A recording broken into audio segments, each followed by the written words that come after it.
I'm trying to, hi everybody. I'm trying to get I don't typically use a Mac.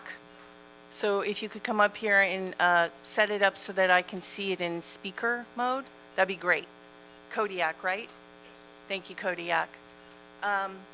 So yes, thank you for that nice introduction, Dan.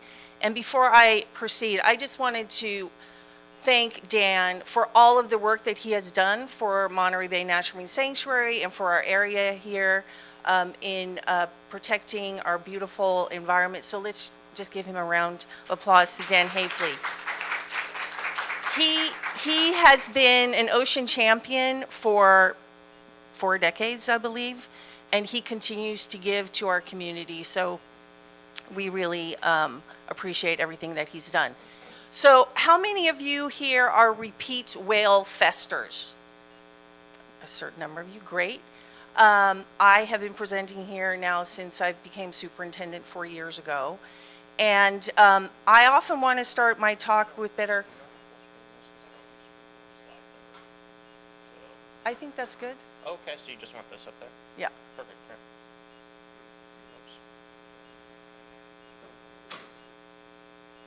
Nope.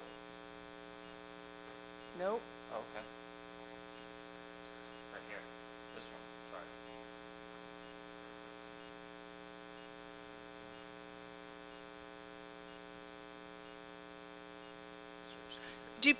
Do all of you, do any of you ever use Macs? I just have the wrong thing. Okay, so I'm going to let him continue while I sort of talk with all of you. So how many of you know that there is a National Marine Sanctuary out there? Oh, wow, thank you so much. And it's a National Marine Sanctuary, the Monterey Bay National Marine Sanctuary, because many times when I tell people where I work, they'll say, oh, we love the exhibits that you have there. And I'll look at them and I'll think, you think I work at the aquarium?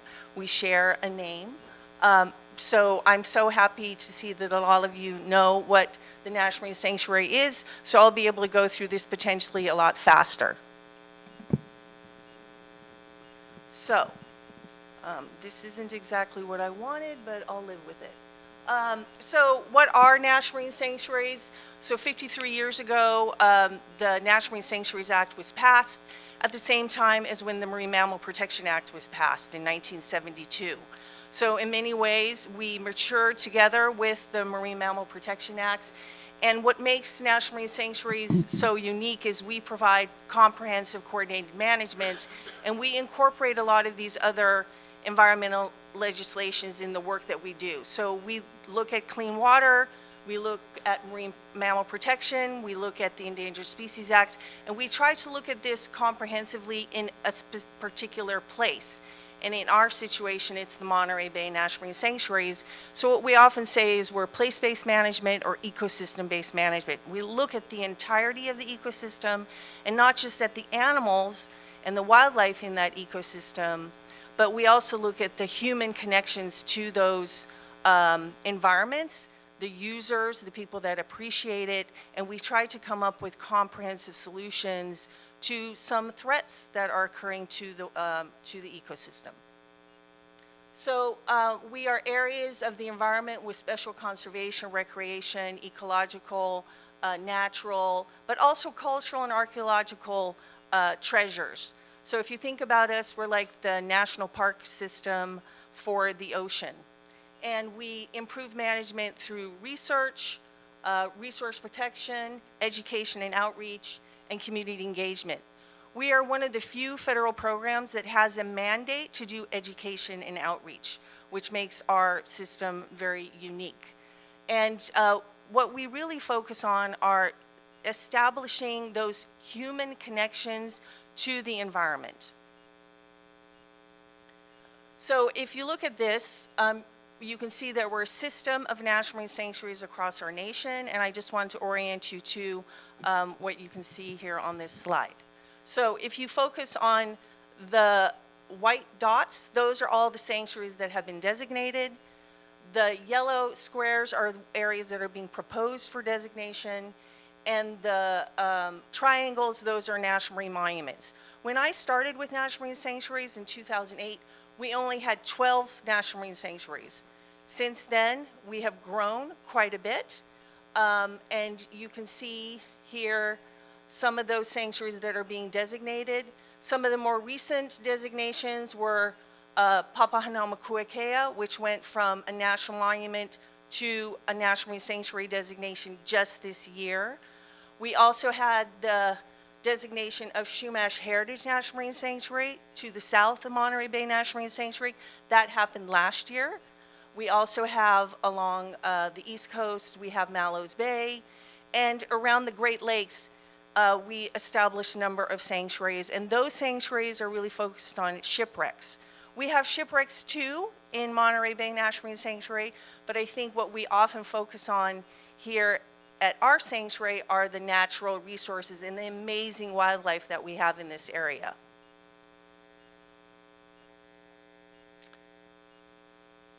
Okay, so about Monterey Bay National Marine Sanctuary, designated in 1992.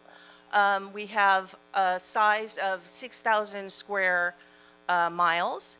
And if I go to the next slide, you can see that we range from across the Golden Gate Bridge all the way down to Cambria. That's 276 miles of coastline. That's about a quarter of the state. We 6,000 square miles of real estate. We go out the furthest here to 53 miles, but on average it's 30 miles. In 2008, we added Davidson Seamount, which is its own management zone. And you can see we have the Monterey Canyon. That's what was really principally the focus of the sanctuary. But when the boundaries were determined, we wanted to be contiguous with, here you can see Greater Farallones National Marine Sanctuary, so these are their boundaries. And the southern boundary was down to Cambria. Does anybody know why they picked Cambria? It has to do with the cutest animal that lives in our sanctuary. Yes, at the time in 1992, that was their southern extent. Because of the amazing conservation that we've done and the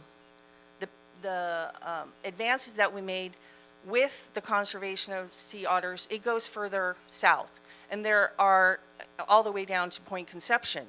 And it covers also the area where we now have a sanctuary, Chumash Heritage National Marine Sanctuary. There's plans to try and move them further north, beyond the Golden Gate Bridge, and that's a separate story, but I can talk about that later. And do any of you know where is the deepest spot of the sanctuary? The canyon. That's what a lot of people would say. Anybody else want to hazard another guess? It's the seamount.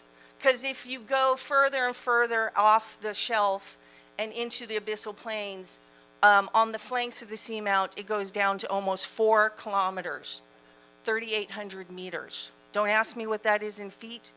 I don't know what that is. Okay, so that's about Monterey Bay National Marine Sanctuary, little overview of the sanctuary. So now I'm going to get into the value of the sanctuary, and I'm going to specifically focus on whale conservation. So one of the things that we do is we safeguard America's marine resources. And we do that by protecting the marine resources using coordinated research and comprehensive management actions. You heard Ted talk about this. Do you know what this is? That's krill. And there you can see some lunge feeding. He was referencing that. There you can see a humpback whale lunge feeding. And what happened is the sanctuary in 2002, through our advisory council and the researchers that are on our advisory council, they became aware of this beginning incipient, it was being developed fishery on krill. And they were harvesting krill in other areas of the world and using that krill to grind it down into fertilizer to be used on land. And these researchers, they were from UCSC, doctors Don Kroll and Baldo Marinovic, who are biological oceanographers, became aware of this beginning fishery, and they came to our advisory council and said, can the advisory council do something about this? And what our advisory council did is they investigated that topic, they worked with researchers, they worked with the conservation community, they better understood what was going on, and they came up with a plan to approach the Pacific Fishery Management Council and to request that they ban a fishery, a harvest of krill. So they brought this to the Pacific Fishery Management Council. They're the ones that manage fisheries. We do not. I want to dispel that rumor. National Marine Sanctuaries does not manage fisheries. We allow the fishery managers who have that expertise to do that. So they went to the Pacific Fishery Management Council, asked if they could ban this fishery even before it would start. The Pacific Fishery Management Council also evaluated this issue, and they said, you know what? And we asked to only do it in the Monterey Bay National Marine Sanctuary. Other sanctuaries to the north, like Greater Farallones, they joined in and said, please add Greater Farallones and Cordell Bank to that request. When the Pacific Fishery Management Council and the fishermen heard about this, we're like, not only whales eat krill, but all the juvenile salmon, juvenile rockfish, all the other species that depend on a healthy commercial fisheries. So the Pacific Fishery Management Council made the decision to ban the harvest of krill coastwide in the entire West Coast EEZ from Washington down to the southern border of California, and this became permanent in 2009. So this is something that we started, that started in Monterey Bay National Marine Sanctuary through our advisory council to protect the forage of whales and other wildlife. Okay, so now I'm going to talk about another program that we have. You heard Ted talk about whale ship strikes. This is one of the main sources of mortality for whales that visit our area, and in addition to entanglements. I'm not going to talk about entanglements. I'm going to let Peggy Stapp take that because she's a much better expert at that. And I'm not an expert in any of this. What I'm reporting to you is what my team works on with many partners. So we came up with a very innovative solution to reduce the occurrence of lethal ship strikes. And what we have is we have a voluntary vessel speed reduction program, a VSR program, in different zones of California. And this is a program that started in Channel Islands National Marine Sanctuary down here. And it then went up to Greater Farallones National Marine Sanctuary and Cordell Bank. And we are the most recent joiners of this program in 2023. So what do? We ask ships to voluntarily slow down, ships 300 gross tons and larger. We do this with U.S. Coast Guard and the EPA, and we do this seasonally, typically from May 1st until the end of the year. This year in 2024, because humpbacks were still in the area, we extended it till the middle of January. So it's seasonal. We ask ships 300 gross tons and larger to voluntarily slow down. And it's, I said it's seasonal. And the whales that we focus on, and the reason we have it that season is for humpbacks, blues, and fin whales. It's not focused, unfortunately, on gray whales. Okay, so we have the zones here to the north of what we call the Central Coast zone, and then we have the zone around Channel Islands, which also includes this green area, which is an area to be avoided, or ATBA. And you can see here, these are the traffic separation schemes. These are the lanes that that the ships will enter so that they can go in and out of the harbors, and it really concentrates where the ships are. So in 2024, which ran from May 1st till the middle of January, we saw 68% cooperation of almost 1.5, and that should say, million nautical miles traveled at 10 knots or less. So 68% cooperation from these large ships, and this is up from 65%. for both zones. If you look at the cooperation for the Central Coast Zone versus the Southern California Zone, we have a little bit better cooperation, but it's fewer miles traveled. So 72% cooperation for 32,000 nautical miles traveled. That's up from 67%. And for the southern region, it was 67% cooperation, up from 64%. But they travel a much bigger distance in Southern California, and this has just to do with that the port in Southern California of Long Beach and Los Angeles is much busier. It's a busier port than the San Francisco port. So this is a program that has really grown over time. I'm just going to go back to this. When we first started out, we only asked the ships to slow down in the traffic separation schemes, lanes. So it did not cover the entirety of the sanctuary for both zones. Over time, we've expanded the area, and we've also expanded the duration, because we also used to only run until the middle of November, and so from May until the middle of November. And over time, we have, because we were tracking the persistence of whales in the area, we have extended the time. Does anybody, can anybody guess why we extended the time? Yes. And the population, if you have been tracking the presence of whales, if any of you go out whale watching, they are here much longer.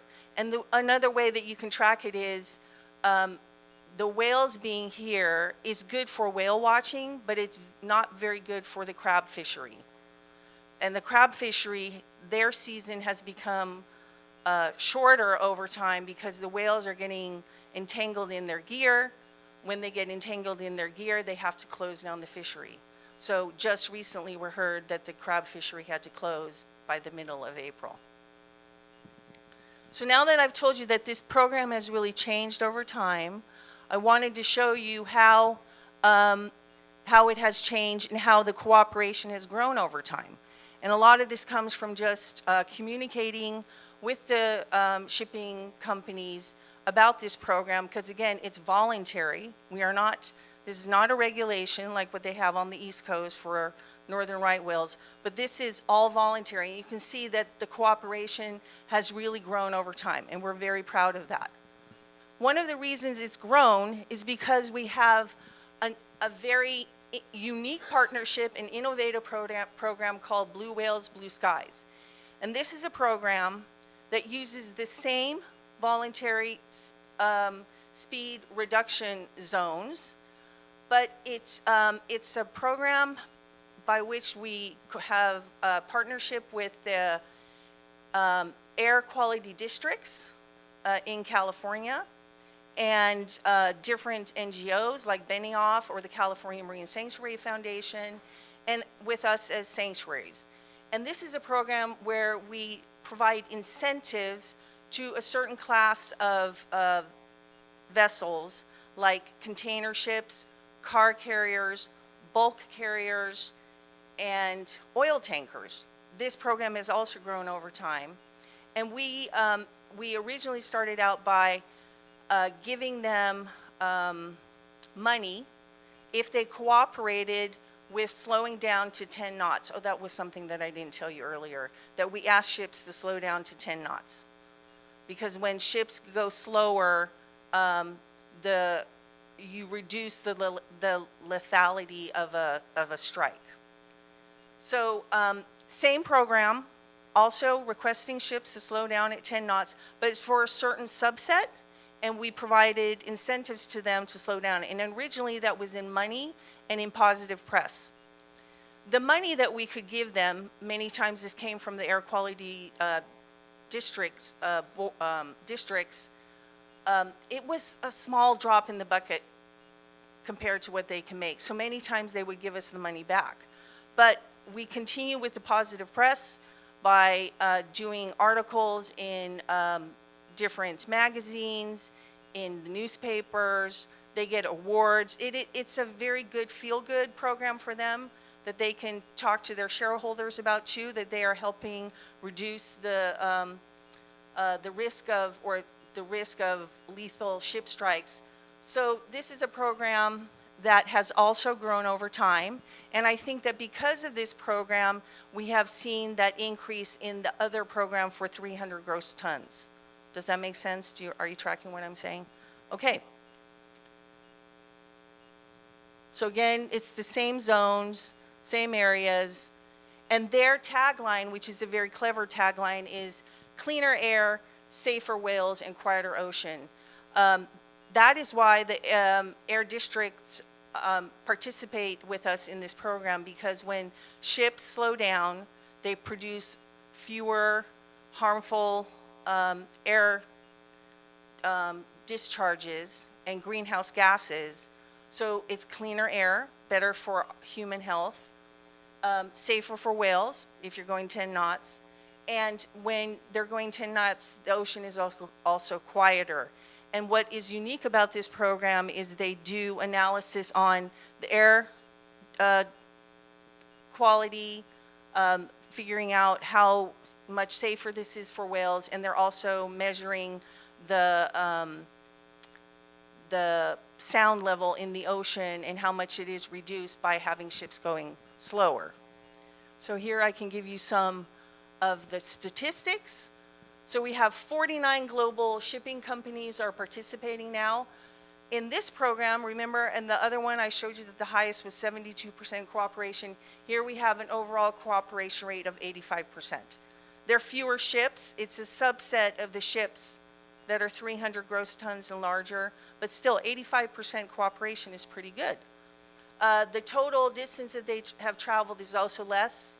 It's 426,000 nautical miles for 2024, but by having an overall cooperation of 85% through some modeling, the estimates of reducing the fatal ship strike risk is 50%, which is pretty good.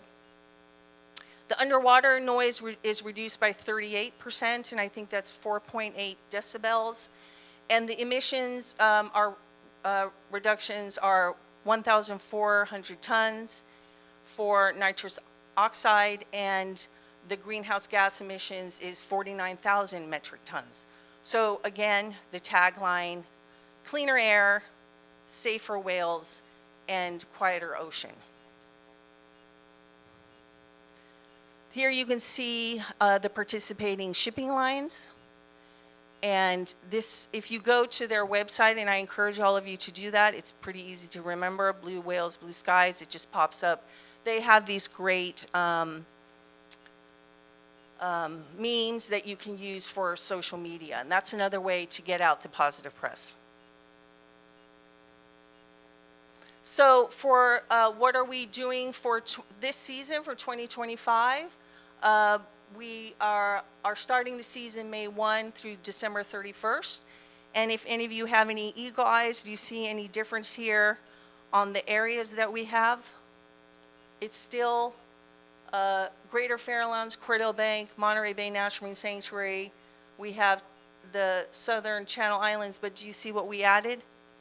The Chumash Heritage National Marine Sanctuary.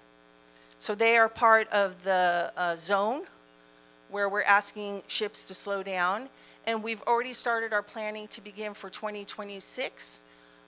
There's some exciting opportunities. One of the things that we are talking with our NOAA partners about is having the season begin in April, because we are noticing that the whales are staying longer and they're showing up earlier. And we also want to try and close the gap between the southern boundary of Monterey Bay National Marine Sanctuary and the northern boundary of Chumash Heritage National Marine Sanctuary. We're also working with our sanctuary to the north, which is Olympic Coast. It's sort of there on its own, but they have a grant in with the state to start a program up there. And there's also legislation in our California legislature to have a vessel speed reduction zone for the entirety of the California coastline. And that is up for a decision, I think, this year.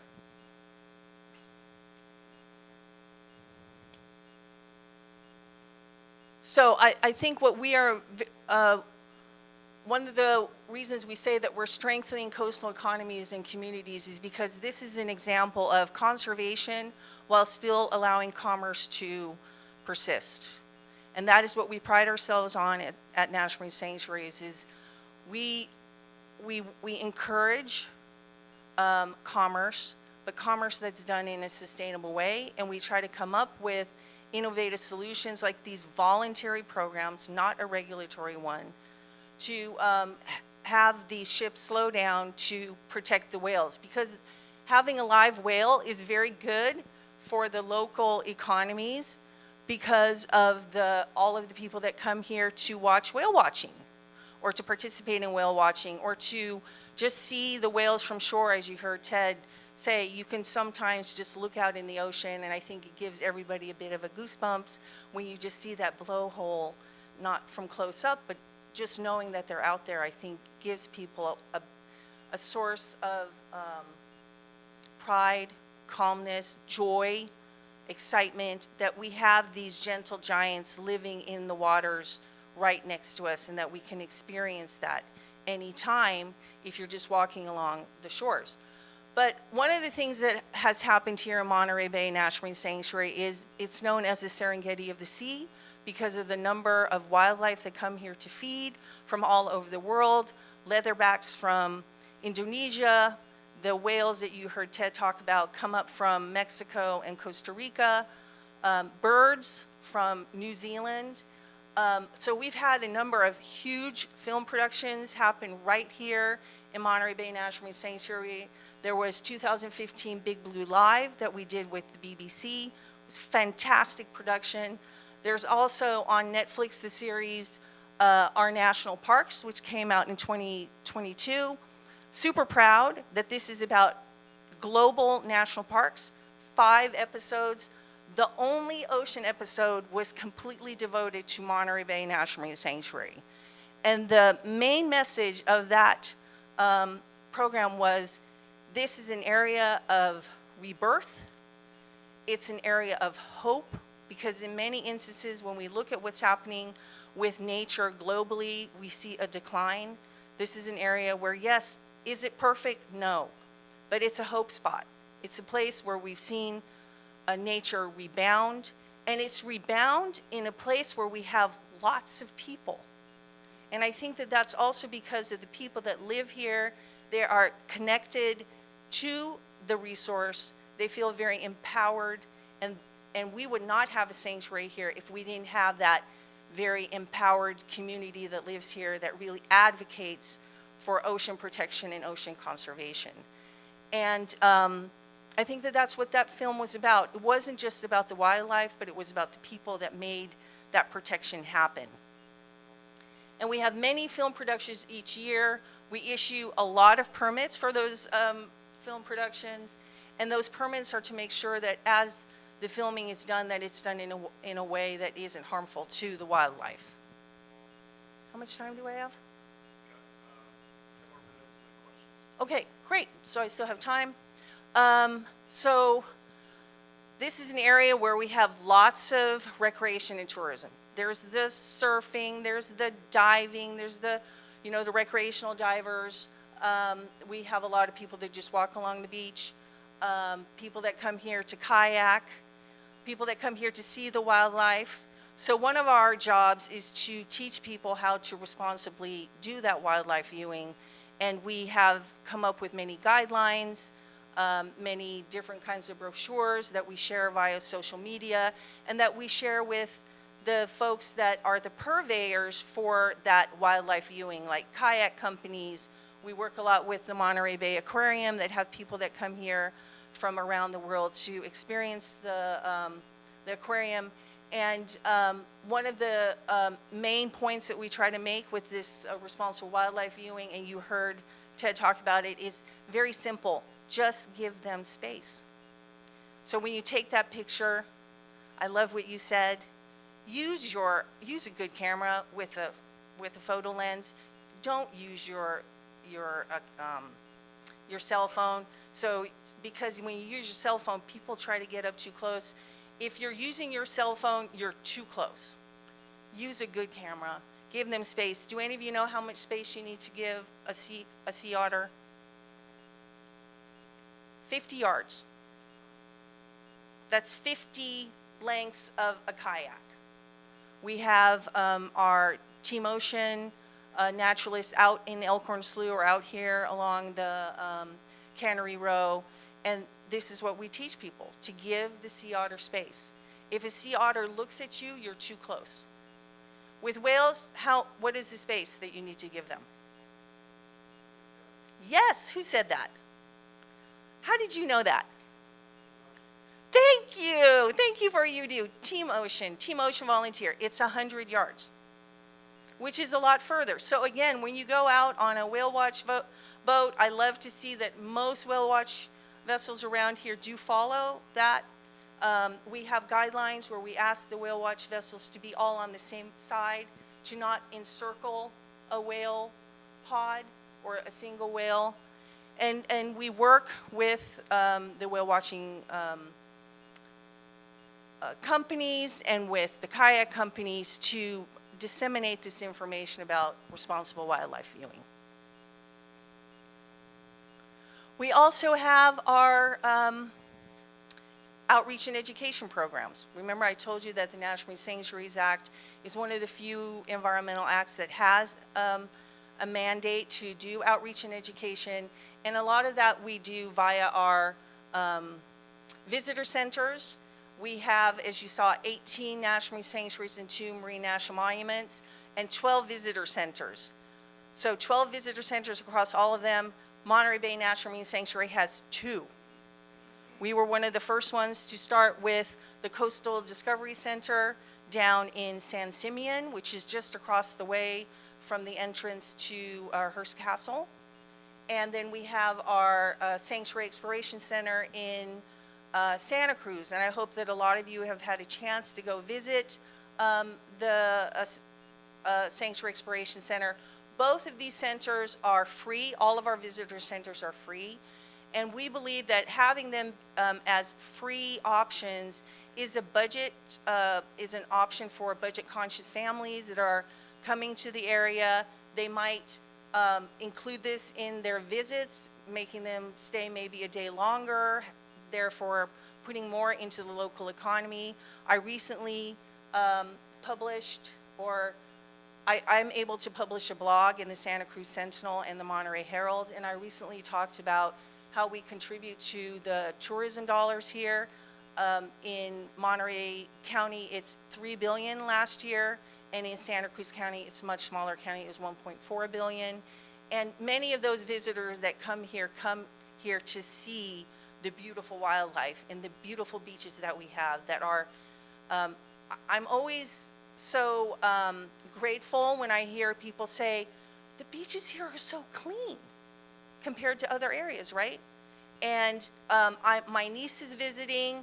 We were looking out on the bluff over the cement ship, and there were dolphins porpoising, and my niece looked at me and said, oh, is that a dolphin? And I said, yeah. And she was so excited, and then she looked at me and said, do you see this all the time? She's from France, by the way. And I said, yeah, I see this all the time. So I think we forget how special it is, what we have here. And I don't think that people would come to this area if we didn't have that. I don't think that people would come here if our beaches were trashed. I don't think people would come here if we had oil rigs out there dotting our skyline. And so having these visitor centers, what we do is we try to raise stewardship, try to teach school-age kids who come to our visitor center about the stewardship ethic and the importance of protecting nature for their own well-being. So if you look at the visitors by year at the Coastal Discovery Center, it started in 2006. You can see that little gap there. I think you all know what that gap was. That was the years of COVID. And We are close to a total of 250,000 visitors to the Coastal Discovery Center. The other decline in visitation at the Coastal Discovery Center is it's at the end sort of that area of Big Sur that is still closed off. So it's become an area where we get lots of visitors from Europe who know about Highway 1 and Big Sur, and you can't drive through now, so we have fewer visitors too. And just recently we had a big electrical fire, and that the panel there has not been repaired. But the team that works down there, they have a pop-up tent. They still have their volunteers, their docents that help, even in the absence of having a facility. We also have visitors at the SEC. There you can see that we have much higher visitation, and we have surpassed already 500,000 of visitors at the Sanctuary Exploration Center. Then I wanted to quickly talk about our Sanctuary Advisory Council. I already talked to you a little bit about what they did as it related to the krill ban, but this is an advisory council made up of members of our community. So we have folks that represent agriculture, recreational fishing, education, recreation, commercial fishing, conservation. We have 7 government agency seats and 7 non-voting seats. We meet quarterly, and what they often do is they address issues, threats to the sanctuary. We had a meeting yesterday, an ad hoc meeting, and in that meeting, the advisory council heard more about the battery fire that happened in Moss Landing, particularly the environmental monitoring that is taking place to better understand what any potential impacts might be to sanctuary resources, to the ocean environment. And I asked them to form a subcommittee to look at 3 questions, to look at that the sanctuary needs to be notified if something like this happens again, that we need to have long-term monitoring to better understand the impacts over the long term, and that any battery storage facilities need to have an environmental monitoring plan as part of their emergency response. So they are forming a subcommittee to come up with those recommendations, which we will then share with the county and with California legislatures who are coming up with some bills, and hopefully having this community input, which is gold, community input across different sectors, diversity of opinions. That information will hopefully help us better understand what this type of industry or facility along our shores, what we need to do to better understand the impacts and to protect our ocean environment. And they do this, they've come up with iconic kelp recommendations. Dan, you were on the advisory council for a while. It's just a really great group of people that work together to help advise us on how to address the threats, but also how to better communicate with the community about the needs that we have and how we can raise stewardship. So we also have many volunteer programs at Monterey Bay National Marine Sanctuary. You can join them. We have at our visitor centers, we have our docents. We have citizen science programs like First Flush, Snapshot Day, and Urban Watch. Those are all focused on water quality monitoring. We have Team Ocean and Baynet. They're focused on wildlife viewing.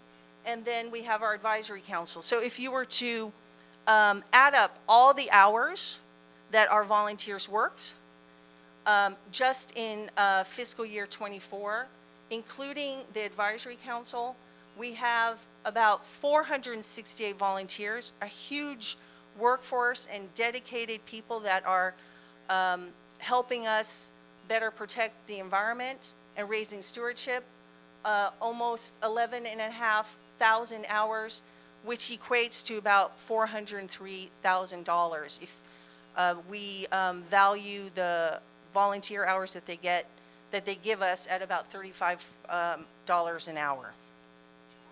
Okay, I think that this is the end.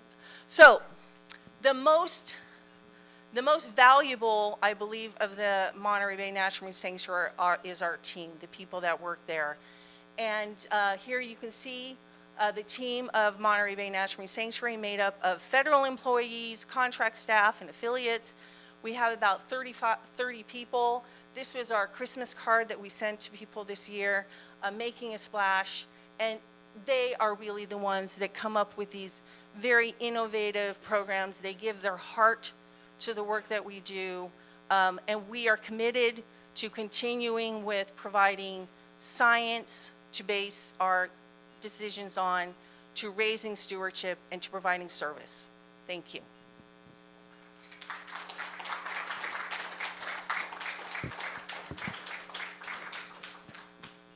Yeah, yes. Yes, go ahead. I don't cite this as an authoritative thing, but I'm not. I wonder if you're aware of the rather alarming letter to the editor in last week's Carmel Mine Code about research being done in the ocean on our shoreline here with extremely high decibels at a fatal level to human beings. I don't know if you're aware of that. No.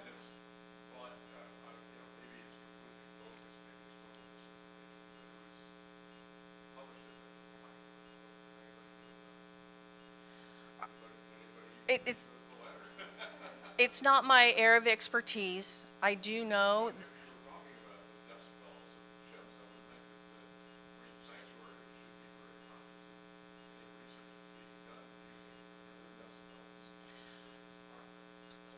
Right, and I don't want, I'm not an authoritative person on this topic, but we do issue permits, and we are aware that some of the sonar that is used to better map the sea floor, because often that is what they're concerned about, there are ways that it is done to reduce the harmful impacts to the marine mammals.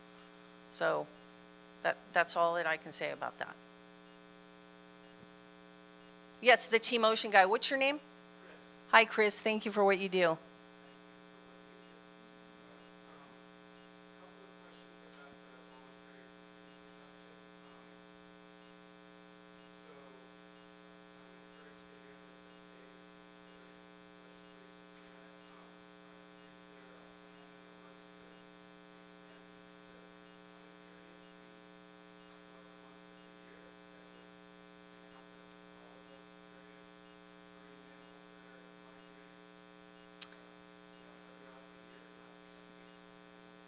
Yes. So this is, his question is whether we have considered as sanctuaries of extending it to be year-round. To be clear, this is a program that we do as NOAA, and within NOAA, we work with the National Marine Fisheries Service, and they are a partner with us in being part of NOAA. And they're the ones, I'll be honest, that are most hesitant about making it year-round. And so we're constantly trying to educate them about the importance of making it year-round, and we're just doing the best we can. And yeah, but that has been a consideration for us. And I think with the unusual mortality event for gray whales, and that we're now in a second one in 5 years, this might be something that we can push more on and say that this is something that we want to do. And in the end, I think our position at Sanctuaries has often been, it's voluntary. But we are in the Department of Commerce, and I think you can understand the politics of that. So I'll leave it at that.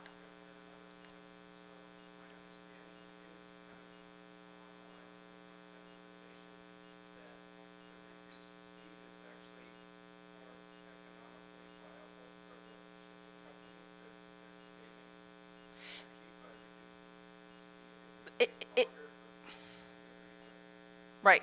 It can be, and that is something, so Channel Islands National Marine Sanctuary has, on their advisory council, they have a seat that represents shipping.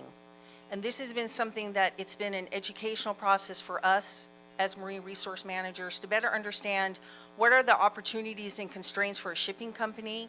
And the main thing that they need to know is they need to know way in advance what the rules are of the areas that they will be in.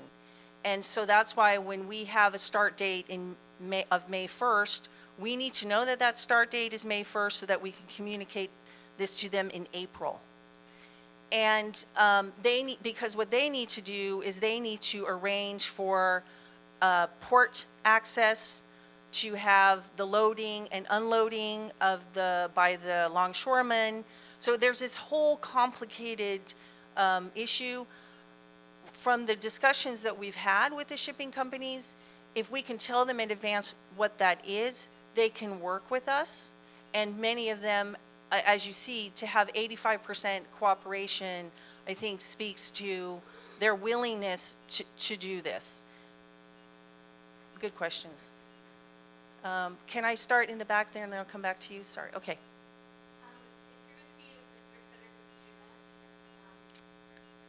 I do not know.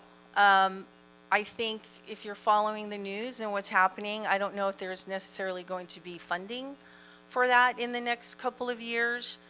But one of the things that we have started talking with the Shumash team is that maybe we should have a visitor center that we do together to find some cost savings, and this way we're a much older site, we have a lot of capacity, we have a lot of skill that we could potentially do that together. But yes, we started talking about this even before the Shumash Heritage National Marine Sanctuary was designated. Yeah. You.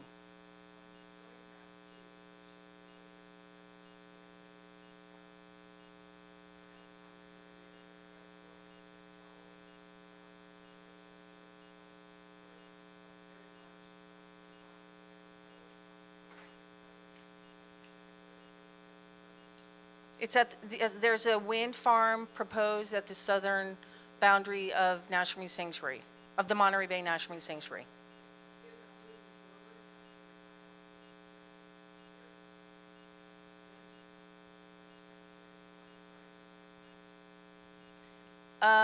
So it will be a floating structures, but there will need to be anchors that keep them in place, yes. I can't speak to what's happening with that. I think a lot of you might understand that the last 3 months have been really focused on other things for us, so I haven't been really following what's been going on with the wind farm development in that area. But that is a good question. Okay, thank you so much for attending. Thank you so much, Lisa. Big round of applause for Lisa. And just a quick comment, Lisa made reference a couple of times to resources. If you'd like to talk to me sometime during the day or tomorrow about what you can do to try to make sure that sanctuaries are viable in the political process, feel free to contact me. In the meantime, we will see you back here at 2 o'clock.